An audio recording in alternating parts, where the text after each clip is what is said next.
of the people. What's up? Shout out to Neutral Voices Media Group. Hey, y'all, we need y'all. Bridge the gulf between the haves and the have-nots. Your voice matters. Big shout out to Neutral Voices for I'd like to give a shout out to Neutral Voices. Neutral Voices podcast. Your voice matters. Your voice matters. America's opportunity. Neutral Voices Media Group. Your voice matters.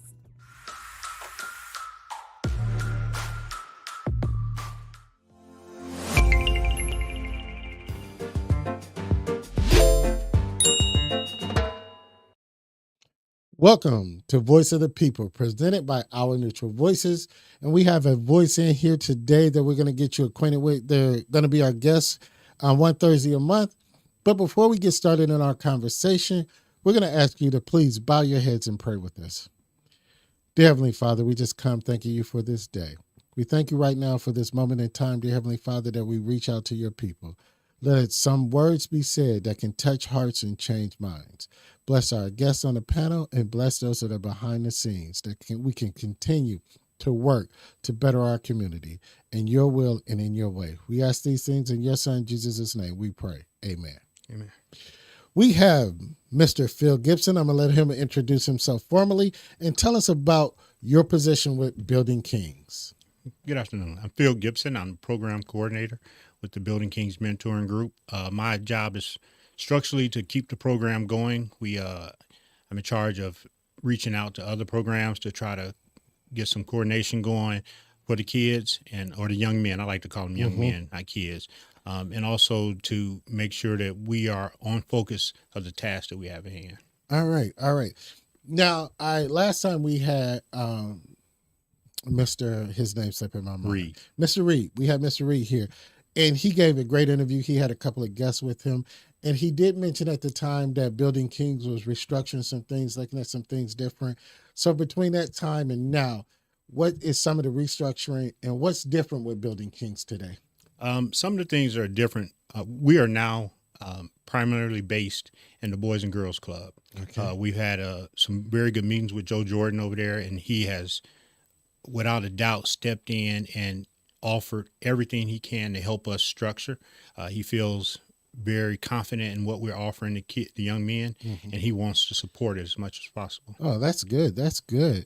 So you have more access to young people than with the Boys and Girls Club? We have more access to young people. We have full access to not only the Boys and Girls Club, but also the Learning Center that's right next to it. Okay. Because one of the things we want to offer to the young men is to learn about careers. And so that's going to give us opportunity to maybe train them and teach them.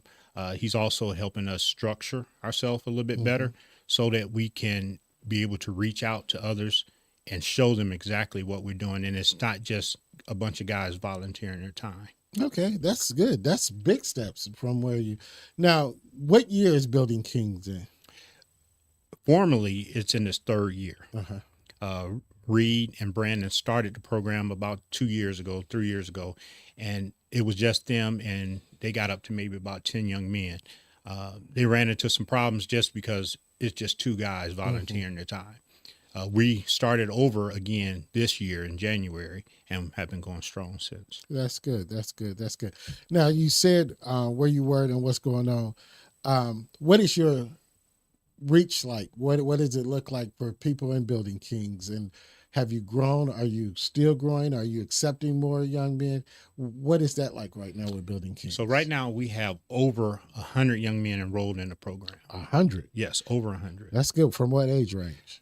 So basically we try to go 12 to 18, but we have some young men as young as 8. We have some as old as 22, 23 years old. Oh, well, that's good. That's good. Our reach is starting to become amazing.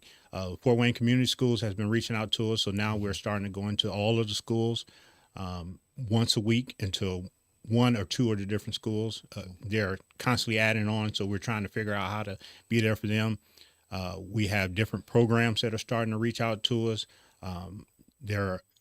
We are actually in the phase of setting up a program along with Building Better Families or Building Stronger Families. I'm sorry. Okay. And they're going to work with us to give the kids and their whole family some structure around it, some therapy, some financial help and things like that. So that's a pilot program that we're working on right now.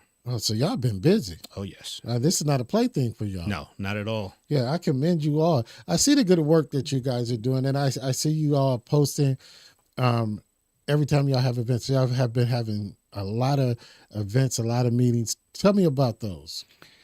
A lot of the events that we are having is because we're trying to open up our doors. One of the things we found that was quite frustrating is that there are a lot of programs out here that are really good, and there are a lot of good people out here. Yes. One is James that runs Neutral Voices. Yes. He reached out to us and he began to give us guidance on how to walk through this path, right, and help us.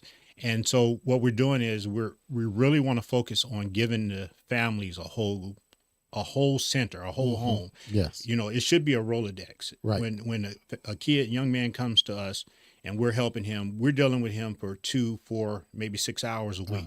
You know, they have 24-hour access to us, so they can call us anytime. We have an app going, a band app, where they can reach out to us anytime. The parents can reach out. We can go to their games. Oh, so y'all fully connected. Oh, yes. Oh, fully I like connected. that. I like that. Keep Yes. going. So with that, those 6 hours a week or whatever it may be, what do they do the rest of the time? Right. And a lot of times the family, and unfortunately, most of the time we're finding is mostly single mothers. They're working. Yes. And they're working hard. Some of them 2, 3 jobs, Right. 50, 60 hours a week. Right. And then those young men have a lot of time that they're not doing things. Right. So that's one thing that the Boys and Girls Club has been doing. City Life across the street, we've been working with them. They're offering basketball or football or something for the young men to do. And we push our young men to get in every program we can get them in. Right. Well, that's good. I really like the wraparound and the constant contact that you all have with the young, because, you know, some of us put in hours, and when our hours are done, then, you know, my life go on and you on your own. I like that you have a constant contact or availability of constant contact with the young men, because you never know. I'm 15, 16 at a crossroads between Wright and my friends, and I'm trying to figure it out, and I don't have anybody there. What am I going to do? Yeah. You know, so that constant contact is something good. I think that's missed a lot with with helping any people. We limit our access to them, not knowing when they're in their crisis, that might when they really need us. Yeah, and that's what we're finding out. I can't just tell you on Saturday, because our sessions are normally Saturdays, 10 to 12. I can't just tell you on Saturday, 10 to 12, this is the only time that you can need me. Like, you're going to need me when you're going to need me. Right. So our group of mentors have made ourselves available. So these young men and or their parents can call us at any time and say, hey, this is what's going on, or send us a text message, or get in the band app and tell us, hey, this is what's going on. And if we need to be, we'll pull up at their house, we'll pull up at their school, and we'll have a conversation with them. Right. And it's a real conversation, man to man.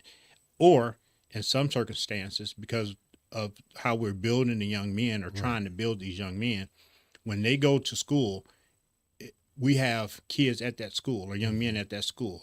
And we'd say, okay, here, you got 5 people here that come to our program. When you get to the school, they're going to be looking for you. And so now they're starting to mentor each other.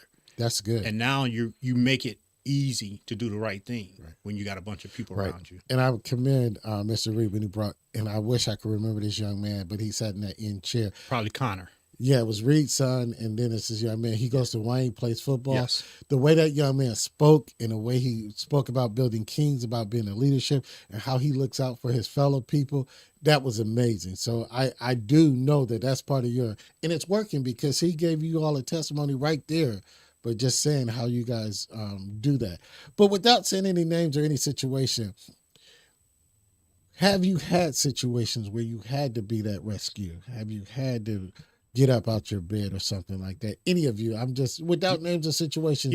Yes. So a lot of people reach out to us on Facebook, either to enroll their young men or just to reach out to us, and they want us to address an issue or a school, go to a school or whatever case. So about a month or so ago, we had a lady reach out to us on Facebook, and she was in the community, and she was having an issue where there were some 12, 13, 14-year-olds, and they were getting into it. And I guess a few of them had jumped on one of them, and there was supposed to be some retaliation. And so she reached out to us in Messenger. I text the group. 3 other of the mentors showed up with me. I asked her what was the address. We showed up to the address. We were able to get all of them together. We had a conversation. They mended their differences. They talked. Some of them joined the program. Some of them didn't. They didn't show up. But we were there, and we showed them that we cared, and we showed them a different way to deal with things. So, yeah, that's what we do. That's a lesson we need to teach a lot of people. It's not just what you say. It's what you do. That show up is a big part, too. You know, and again, I'm sure whoever the lady was said, she can testify again. She said, if you call them, they're going to show up. And I think we miss out a lot of times because we don't show up after. Yes. Again, like you say, 6 hours a week, what does that really give you? It's that after that, you know, and I'm not saying you got to commit your whole life, but to make itself available. If not all of you, some of you, that's why I commend you that, you know, that you all have made some available after that. So, you say people reach to you on Facebook, you say Messenger, but what is your process of accepting young men? And I know some you have to say no. What is something you say no to in your program when you're vetting some people? Okay. We don't say no. Okay. So we don't say no. What we do is the first thing we want to do is meet with the parent and the young man at the same time. Uh-huh. And we have a conversation with both. Right. And we try to see the dynamic between the two. Mm-hmm. And then we like to have a private conversation with the parent and a private conversation with the young man. Okay. And to get the difference when they're apart. Mm-hmm. And then we accept them. The only way that it doesn't work out is if the parent isn't consistent with giving the young man to us. Right. You know, or the young man is trying to be reluctant, and then we pursue him more. We reach out to him a little more, but we don't say no. Like I said, we try to focus on 12 to 18-year-olds, but because we found that the younger guys, they just want to play. They just want to have fun. Right. So sometimes it distracts from the program, but that's a good thing about being with the Boys and Girls Club now and being there. We can introduce them to the Boys and Girls Club and go through those processes to give them that playtime that's safe, so that as they grow older, now it'd be easier to get them the understanding that they need. Yes, that's a great asset. So, you say you have 100 right now. Is there a max? Is there a cutoff, or are you trying to reach a goal? Because some people might say, it's 100 kids there. I'm not going to be felt. I'm not going to be heard. I'm not going to be seen. I'm just going to be in a number. I'm going to be in a mix. And sometimes that can happen. But I'm just saying, do you have a cutoff, or do you think that you can help as many as you can? So we don't have a cutoff. Fortunately, because everybody's involved in something. Normally we have about 30 to 40 kids. Right. Sometimes it's even lower, 15, 20 kids that'll show up. Or let me say young men. I got to quit saying kids because they hate that. Yeah. But if 100 young men showed up, we have 12 mentors, 10 mentors right now that are constantly available. And we have more that are asking. So we believe we can help everybody. There may be different ways that we have to start approaching that once it reached that number, that it's just too many where we can't focus. So we'll start breaking them down in groups and learning different things, which is what our goal is anyway, because everybody's on a different field. Right. And also we have young men like Connor and like Rashad Reed's son that can come in and they can mentor even the younger group because it helps us when they can reach to them, because they look at them like, hey, they're our age, they're teenagers, so we can talk to them. Right. So yeah, we have a plan for it. Yeah, that's good. That's good. That's good. You know, we talked a little bit before we came on air, and I like the Building Kings. I like the model, and I'm going to commend you, and I hope that you continue to grow. My prayer is that you continue to grow, because we need this program. We need a solid program. But let's talk about the men my age, a little younger, you know, the generations that's in between. How can we be effective in helping the young men in Building Kings? I think the biggest thing that you can do to help, I'm 52 years old, so I'm one of the older of the mentors. The biggest thing we can do to help is to constantly build those bridges.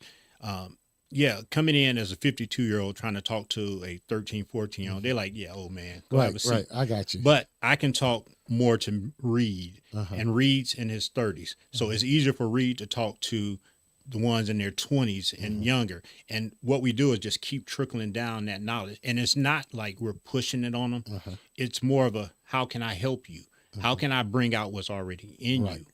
And with that attitude, they accept anything. You know, these young men, to give an example, I got a young man that joined the group. When he first joined the group, his mother had kind of preempted us. Hey, he's shy, he's standoffish, he hasn't really been around a lot of men, things of that nature. We met this young man, we talked to him. After we got through talking to him in the meeting, he gave each one of us a hug. And she was surprised, but he just on his own just walked up and gave us a hug. Now, when we meet that young man every session, he walks up, he look you dead in your eye, shake your hand, and call you Mr. Gibson or Mr. Phil, and that's how it transitions, because he's seen that from the older men, older gentlemen that's in the group, and the older teens. So that's how it works. That's the trick to it. I don't come to them saying I know everything. I come to them saying I'm going to offer you everything I know. Right. I'm the same way. But I also asked you a question earlier, and can you, in your mind, if you think about it, we always figure reasons why we can't reach people, why we don't reach people. But what is one absolute in your mind that you think that we could do that can help to change people? Treat people better. Absolutely treat people better. I don't believe in calling these young men YNs.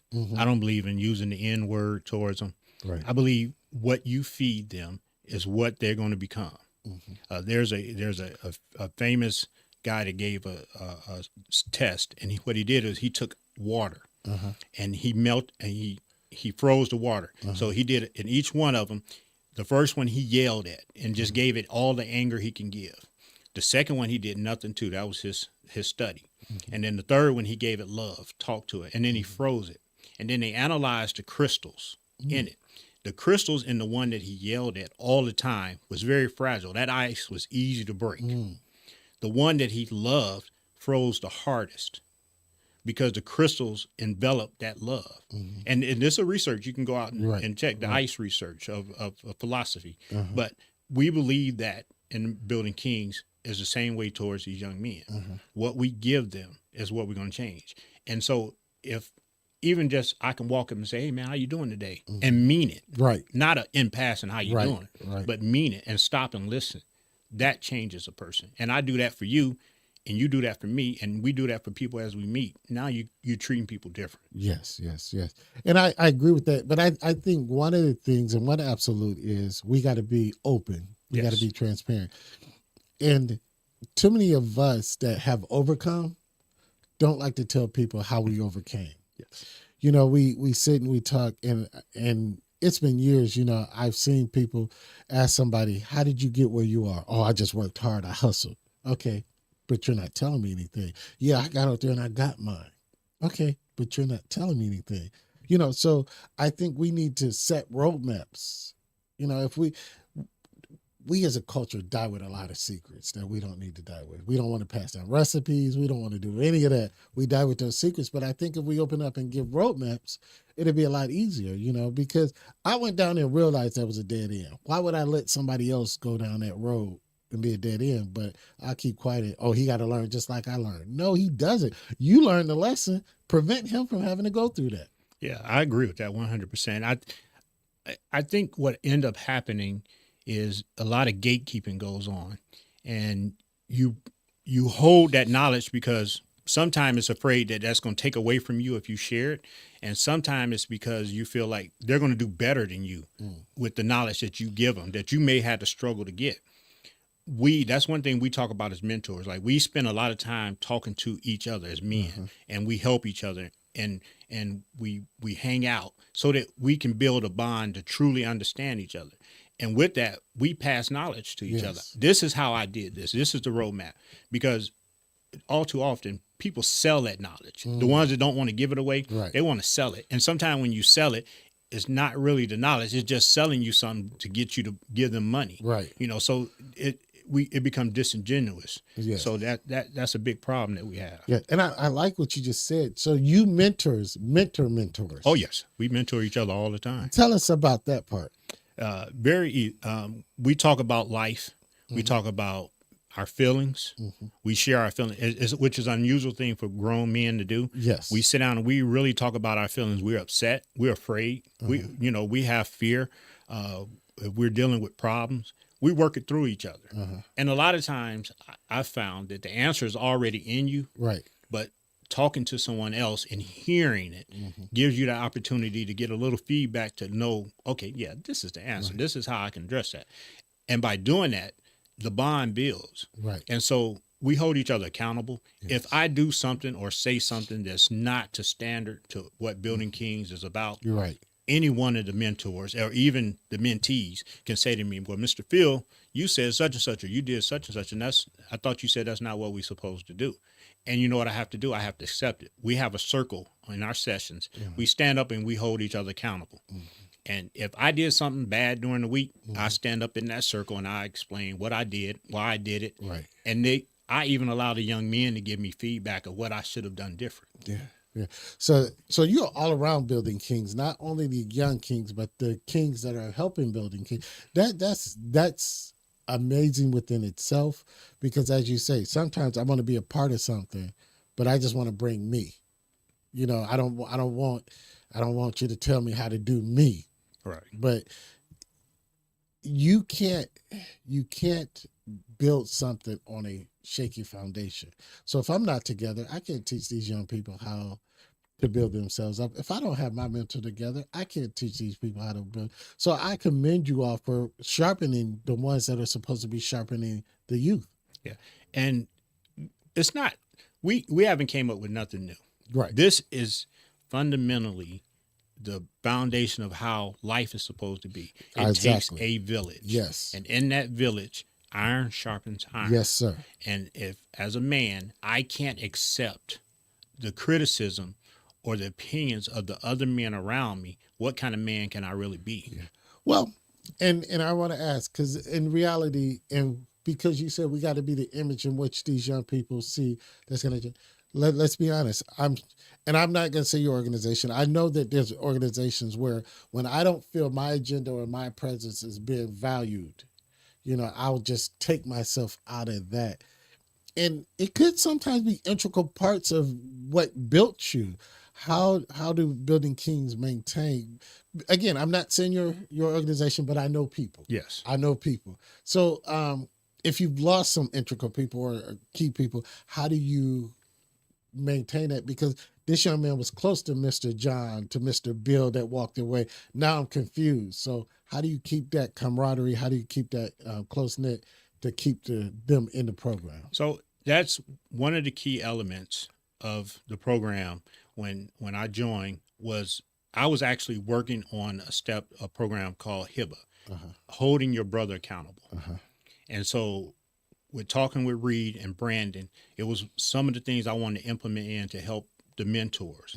And to be able to hold your brother accountable, that means you have to listen to. Right. Now, every idea can be a good idea, but every idea doesn't have to be a good idea that you implement. Right. And you have to, as a group, understand it, talk about it, and decide which way you want to move. Right. Right. Reed, even though him and Brandon started the program, he doesn't come with the idea, oh, this is my program, we're going to do it my way. He listens to what we have to say. And if it makes sense and everybody agrees, because we all have to agree, even if your agreement is to say, I don't really like it, but I understand why we need to do it. Like that, you have to put your ego to the side. And that's the key to it. Yes. You know, and so what we do, that's why we as mentors spend a lot of time with each other. We talk to each other all the time. We texting each other. And and sometimes those conversations get heated. You know, we disagree because we're men. We disagree. We have different views on life. But at the end, we'll say, you know what? I appreciate that conversation. I'm gonna go back and I'm gonna think about this. And then we could talk about this again later. You know, so that's what you got to be able to accept. Yeah, that's what you got to be. But as we're wrapping up, I don't want to not give you an opportunity. Tell the people, you can look in the camera, tell the people how a parent can get their child into Building Kings. Or I'm a young man watching right now, and I'm interested in Building Kings, and I've been watching Building Kings, but I don't know how to get to Building Kings. Let them know how they can get to Building Kings. Okay, so the easiest way to get to Building Kings is through Facebook. If you're on Facebook, follow us, message us. We're going to get back with you. We'll send you a phone number that you can reach out to us. If someone's not on Facebook and you need to reach out to us, on Saturdays from 10 to 12, we meet at the Boys and Girls Club right here on Fairfield, and you're welcome to come. We ask that the parent comes with the youth. so that we can enroll them, fill out the paperwork. There's certain paperwork we have to fill out just so that we can have an understanding of how things are in the home. And then they're welcome to come. There's no charge to it. There's nothing that goes along with that. It's all free. Everything that we're going to do is going to be free. Oh, I like that. I like that. I like that. So, Mr. Phil, it's been a great conversation with you, and I can't wait till the next conversation, because each time that I hear about Building Kings or speak to somebody about Building Kings, I get a different perspective. Mr. Reed gave me the nuts and bolts of it. Yes. You give me the working, because you see it at two different angles and two different perspectives. So it's amazing how it's working. And again, I pray for your continued success. But I want to invite you and your Building Kings this Saturday. If you guys are not doing anything after your meeting, we have a financial seminar at the Fort Wayne Urban League from 4 to 6. Bring some of your families. It's called a family affair. We've had a financial seminar that focused on youth. We have one focused on adults. Now we're focusing on the complete family, because, you know, sometimes you got to understand why your parents can't buy you Jordans this month, because this bill has to be paid. And once you understand the workings, you'll be able to appreciate it. So it's a family affair financial seminar presented by Our Neutral Voices from 4 to 6 at Fort Wayne Urban League. And we're like you. We don't just come give you words. We give you words, we give you wisdom, and we feed you. All right. And again, the price is what you say. It's free. Free. That's my favorite price. My favorite price too. You just come in and you just pay. You can go to Our Neutral Voices website and you can scan. But if you have some young men, you have some families that want to come, please bring them.